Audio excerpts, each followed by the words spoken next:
Hey everyone, welcome back here to my channel where I play Planet Zoo. My name is Nisse and today I have a bit of a different video for you. We are still here in Future Life Asia where we try to bring the animals back home where they belong. So therefore, of course, as always, we only work with Asian animals and mainly endangered animals, but I'm not sure I can live up to that today. I really wanted to do something with birds. If you follow my mod videos, I've been working with birds for quite some time. And the last mods came out here Monday and Tuesday, so therefore we are there with all of the modded bird props. Now, I'm not sure if you noticed, but since I'm using all of the modded bird props today, there isn't anywhere you can go in and look at them. There aren't any Zoopedia because the game recognized them as normal items, as props, and therefore you will get this kind of issue. Therefore, I actually sat down and I put up a video earlier today, but it's over an hour long as far as I remember, so maybe you don't want to look at that for information, though I did timestamp it so you can go to North America, Asia, Africa, wherever you want to go, click back and forward in the video and find exactly what you're looking for. But I did make an Excel spreadsheet with all of this information on it. I didn't make tons of research for this, I will clarify, but I just made a tab with the name of the animal, which continent they're from, which areas in these continents they live, which biomes, maybe some other notes, and what they eat, along with which mod they are from, and how many versions you get of them. So I just personally thought that it would make sense to be able to go into the spreadsheet and say, okay, I'm looking at Asia for now, and then see there which birds we have from Asia and then which mod I'd actually have to have. So I did upload it to Nexus. It's not a mod, so don't install it into a game, but it is, as I said, it's just an Excel spreadsheet, so you can open it there, you can look in it if you want to. So as I said, you can either go to Nexus and download the paper, or you can go to my video. Both will be linked below, so you can go and check that out. But today, as I said, we are going to make a very basic bird building.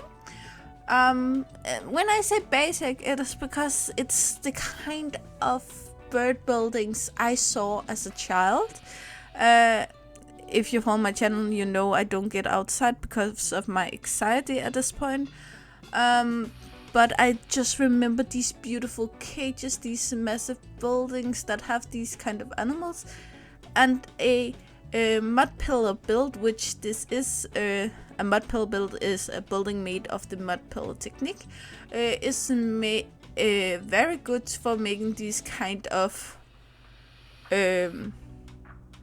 it's not a round build, it will be a 6-sided building, and the mud pillar works perfectly for that. So I actually only need to build everything once, and then I can copy it over with the mud pillar technique, which you see here. If I was very professional with this, I would be able to just do this once, just make one section of this and then copy it all at once. I know some builders are able to do that. I'm not. I need to see it all as we're moving forward. But that's just me. If you can build this all just one section at the time, then it's great, amazing. You can do that, but I'm not able to. And use this. It's called chicken net in Danish. I don't remember. Is it? But it's this. It's kind of normal birdie fins. And it's not hard to work with. I'm trying to be very precise with it because I don't like it overlapping, but that's just me. most likely if you build this in real life you would have some overlapping because it's hard to get a complete piece this size. So it would make sense. So if you make overlaps with this, don't be afraid, it's just what what you would do in real life. Of course, normally you would have one roll, normally 80 centimeter or a meter and 40 or something like that. 5 feet. As you probably noticed at this point, I'm going to tell you most about the build today. As I said, I've been working with these bird mods for several weeks now. So research mode, I needed a tiny break, so I will tell you what is on my Excel spreadsheet about these birds when we come to the individual habitats. But otherwise, I just want to tell you about this building also because I know this is a technique that some people can have issues with. It was so hard for me in the beginning, so I understand that others may also have the same issue. Here again, I just need to mark all of the fence here that I put out, and then I go in on the mud pillar, sorry. Here, copy and over. It's hard to see with the fence here. Place the mud pillar the same place, but this time I have the fence on both sides. Now ping all of that, not the mud pillar, but all of it on both sides. Then I use the Control X, what's it called, button code. Then it will know the center of it is what we rotate about, and then I just rotate it to the other habitats. It will be kind of small habitats in here. We will both have owls, a jumbo bird of some kind. We will have some falcons, and we will have a golden eagle. And I know a lot of these birds don't only live in Asia, but they do also live in Asia, so it would make sense. And honestly, most zoos, it's not like they only use native animals. Here in Future Life Asia, it makes sense that we do that, but just because animals also live other places, it doesn't mean that they don't need help at all. I kind of get the feeling that this habitat would be likely to be used as a home for rescued animals, maybe animals that have been in shows or animals that have been pets and therefore haven't been able to fly, or maybe aren't able to fly that well, and therefore we have this kind of small habitat for them.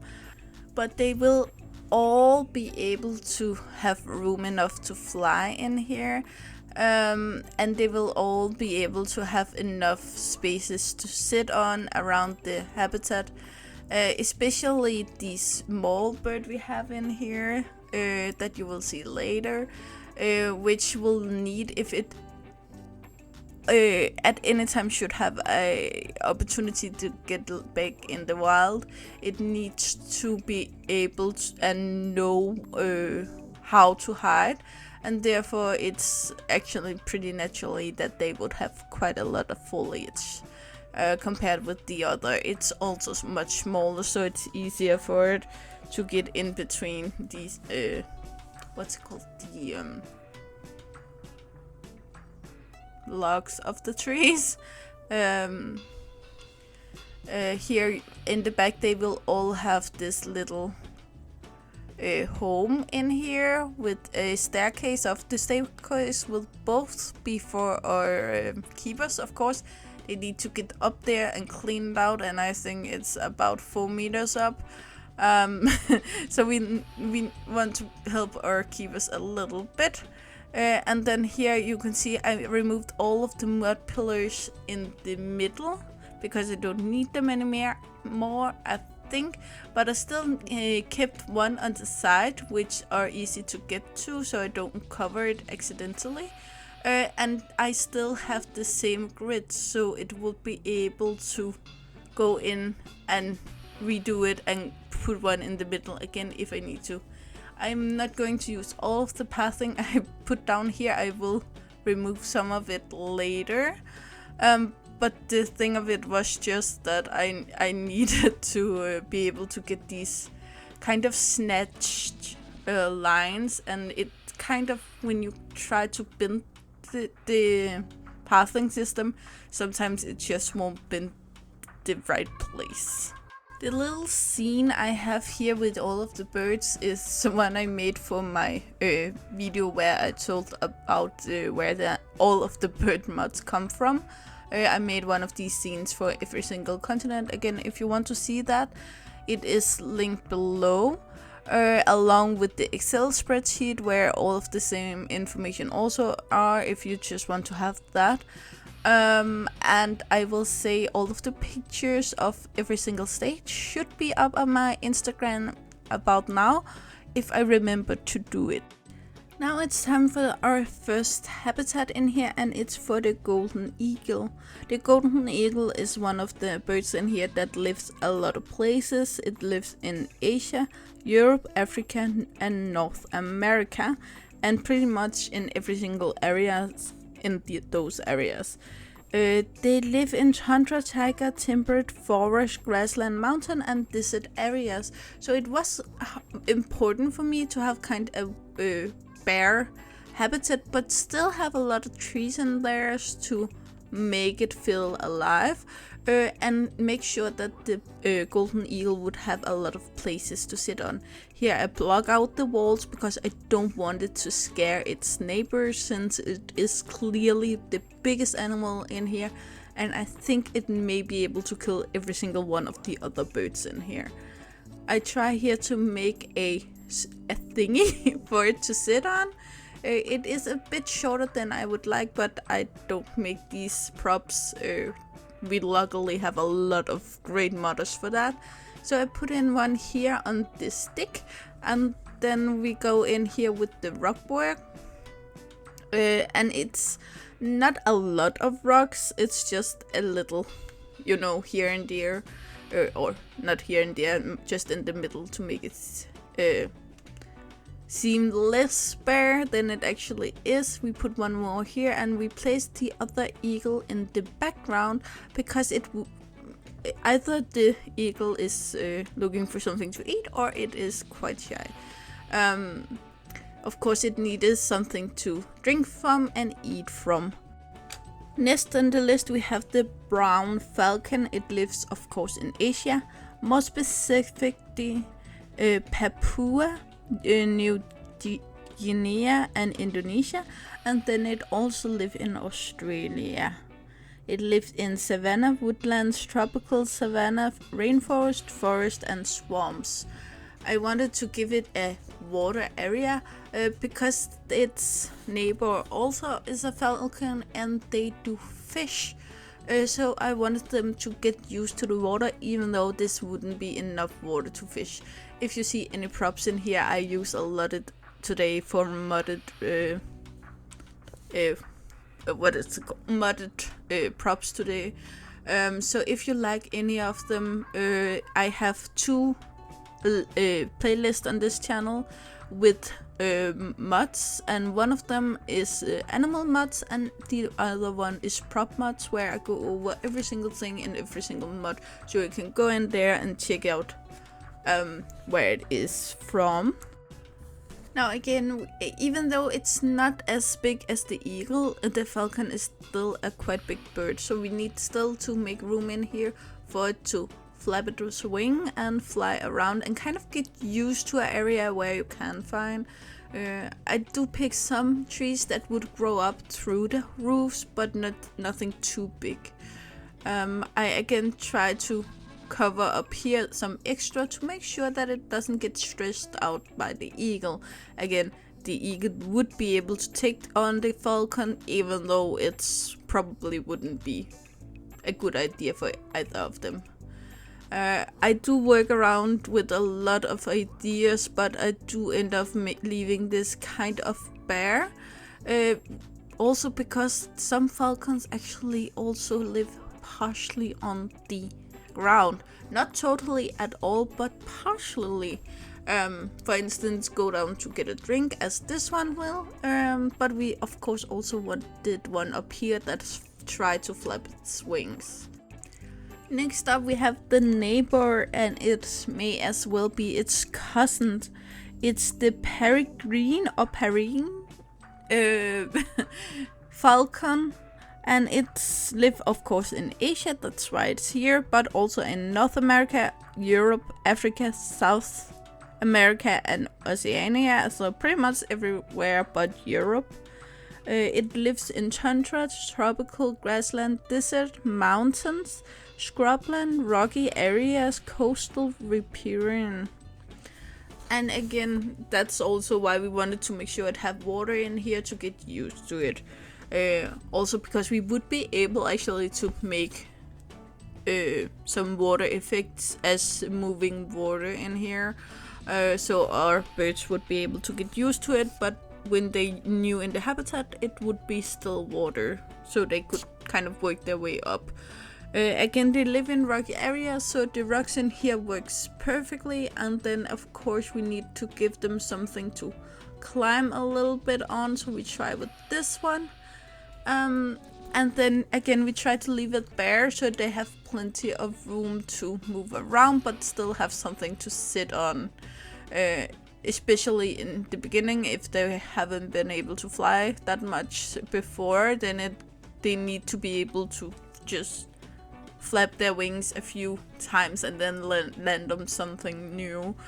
So we need plenty of that in there. So we leave one back here and then one here that's just looking out, and one going for the water. Next up we have the Jambu Fruit Dove, and it's the only one we have today that is a dove, but also the only one that only live off plant-based food. That would be fruit from trees or fruit that has fallen on the ground, so they can also choose to sit on the ground and eat. They do live in Asia, more specifically in Brunei, Indonesia, Malaysia, Myanmar, Thailand and Singapore, and they live in tropical forest, mangrove forest, woodland, wetlands and swamps.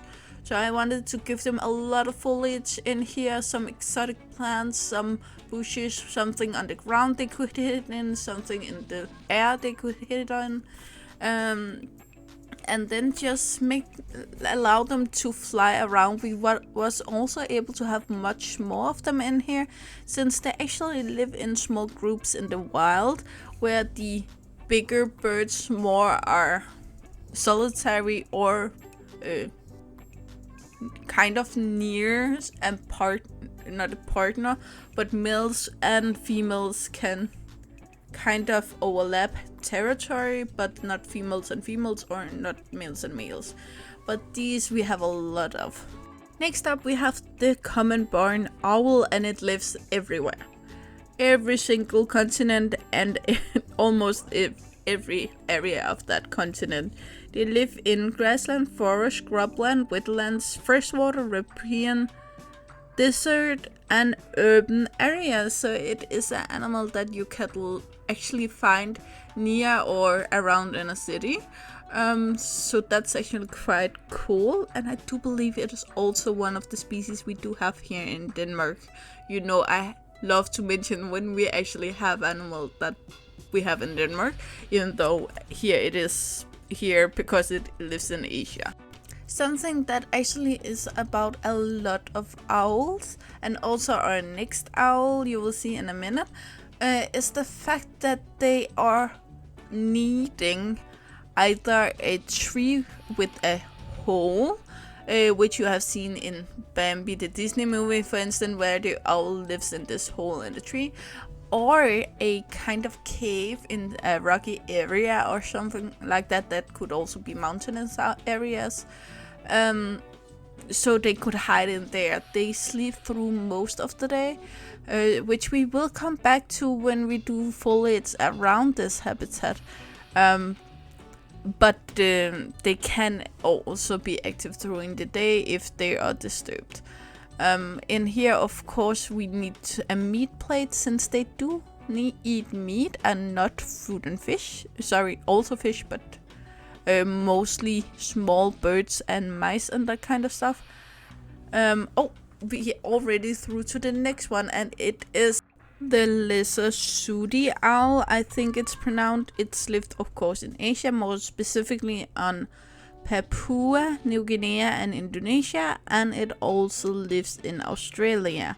It lives in forest, grasslands, and scrublands, and of course they also eat, again, mice and smaller birds and things like that. So in here I also wanted to give them some kind of dead but rough trees, and then a big open area to fly around on.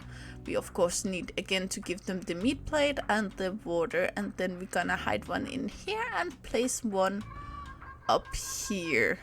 I love these kind of habitats personally, where you kind of need to look for the bird, not just the bird but the animals, both because you know you may be able to see something that others aren't, but also because of the fact that you know the animal are able to go away and hide if that's what they feel like. Again, owls are mainly nocturnal, and therefore they would kind of need some peace and quiet. Also why I chose to make them their habitats on that size. So their habitat is actually behind the toilet, and then we will actually block off the view from the other path, so the owls get a lot of peace and quiet, and their habitats are more in the dark, so they don't have to live with the strong sun. Of course I put out a barrier in here because I don't want anyone to put their fingers inside of these what's it called, the fence. And this would kind of make the distance that a child's arm wouldn't be able to reach. If any adult put their finger in there, it's their own damn fault, but we have to protect the children. I know we are almost done with this part of the build today, but I do have a little surprise I want to show you later, so please keep watching. But when we are done with this fencing, which we are, I think this is the last side, then we will go into a little bit of foliage work. No, we had another side, but that's the thing when you made something with 6 sides, then you will have to go around 6 sides. But yeah.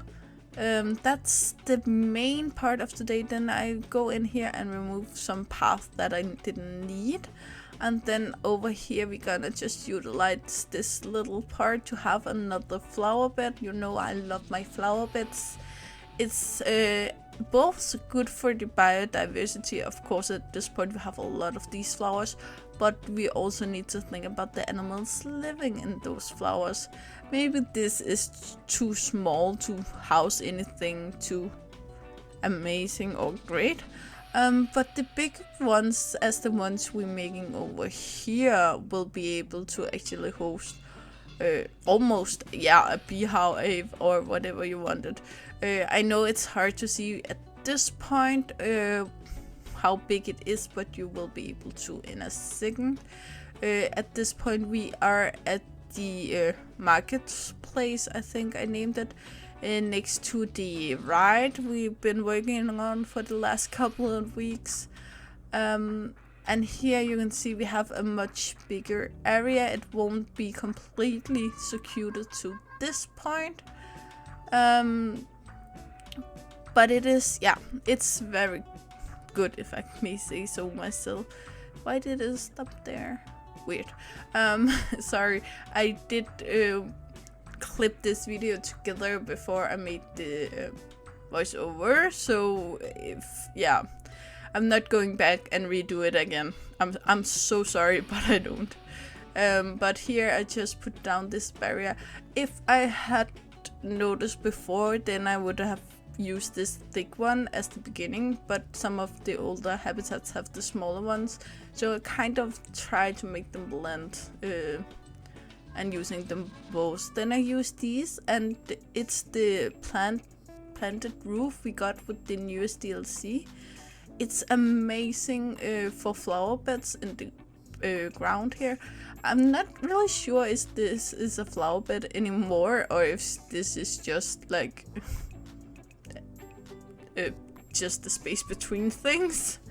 But over here, and this is what I was really looking for to show you, it's the basics thing you can do that makes you zoom something extra. So here I used the limestone, and I'm gonna use that and make this. This is just for spacing, so I know where to put it. But I will go in later and make it completely round. But I will make one side. This is the same mud pillar technique as we did for the habitats, and also why I actually think it works together, which I really like when things does. The water here is also from a mud, the same water I actually did inside the habitats again. I just love using prop mods. You can build so much more with it. But here I only need to make this side of this fountain as it will turn out to be. And then I will just copy it over with the mud pillar technique. So we got there, placing it down where I want it. And then I went in, I did think about a lot of different things here, but again, when you made something that's good, then do that. Then I moved the mud pillar. I didn't remove it, I moved it because then I still have the same grid, so I could just go in and place it again. And then actually do it again, but now I don't need to manually redo every single part of that. Now it's just there. Now I also used the mud pillar to pick out what I wanted in the middle, and I had an idea here which I scratched pretty fast. So I went in and I found this piece, moving it down again with the mud pillar, moving out the mud pillar in case I needed it again. And then we went in and found this piece. And then what did I do then? I think I found, yeah. Then I went in with the water effects, and they can be a really weird thing to work with, but again, I did my best and it ended up working, so that's the important part. And don't take notice of the grass in the fountain, it will be removed. Be aware when you do this, because I have done this so many times when I accidentally did the murky water and then I didn't notice before I have placed these, and these can be hard to go in and find. Luckily here I could just remove the piece and then move them up and down, but sometimes you just can't do that, and that would become an issue. So I did want a bird up here because we were going to have the birds next to it, but I couldn't find a good bird. The penguin didn't really fit here, so I did go in with the otters instead, and they are so cute. Of course here you can't see if it's a North American otter or a Asian otter, so it works. Then I think we go in and try to find some splashy splash thingies. It didn't do that much, but it did something. And something is always better than nothing, always remember that. Going in here with all of these and finishing that up with the smaller pieces here. I would like one even smaller, but you know me, I'm never satisfied with the props we have, but here in the corner you can see it. I would love to be able to go out in that corner. But besides that, these are really great and they give so much more life to a flower area, and just give it a bottom that's different, and it gives a more overgrown look than the for instance, you could use some of the other mods have different kinds of things you could place in the bottom that also would work, but in the end it just wouldn't. Here I placed some trees here, and I wanted some big ones to take a lot of the light here. Again, it's the sides we have the owls on, so we plug up here, so you need to go in here to actually see the owls.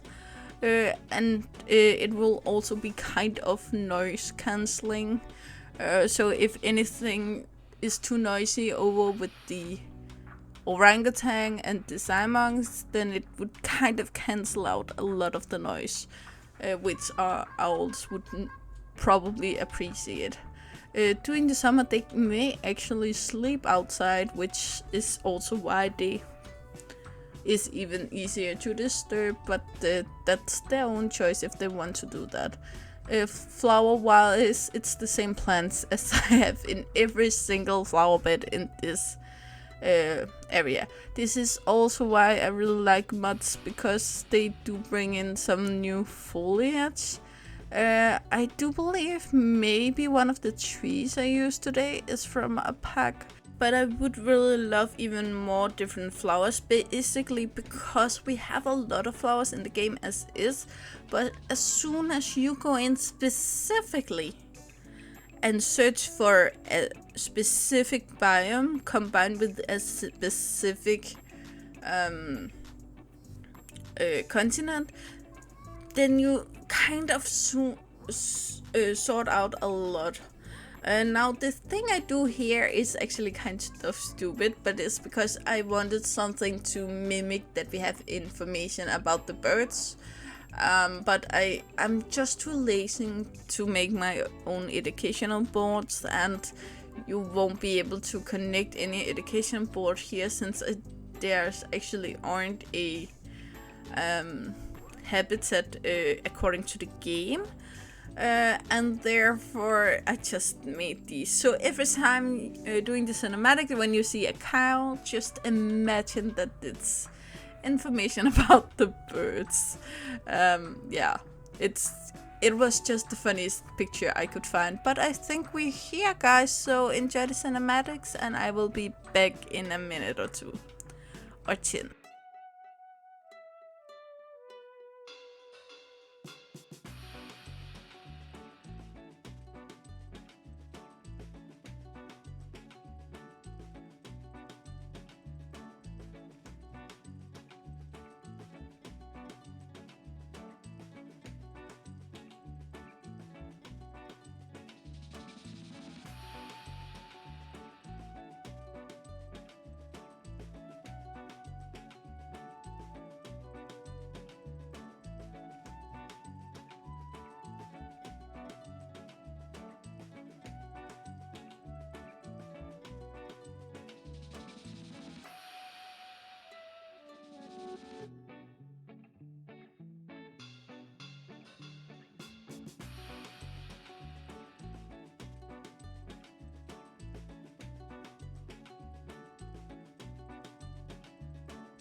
So everybody, it seems like we are at the end, and I just want to go over very fast. I have an Instagram and it's on the screen now.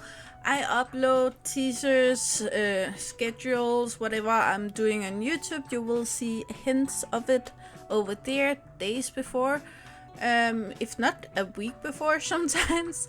And besides that, I had that other video on other the birds mods, so if you want to see that, it was uploaded today. Link is in the description along with the list I used for that video that you can download of Nexus.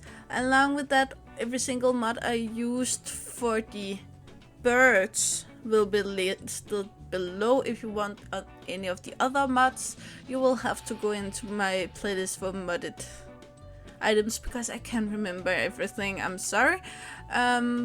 But yeah, you know the drill. Like, subscribe and turn on the bell notification so you know the next time I upload a video. I really hope to see you again, either in the comments below or in the next video. Bye guys!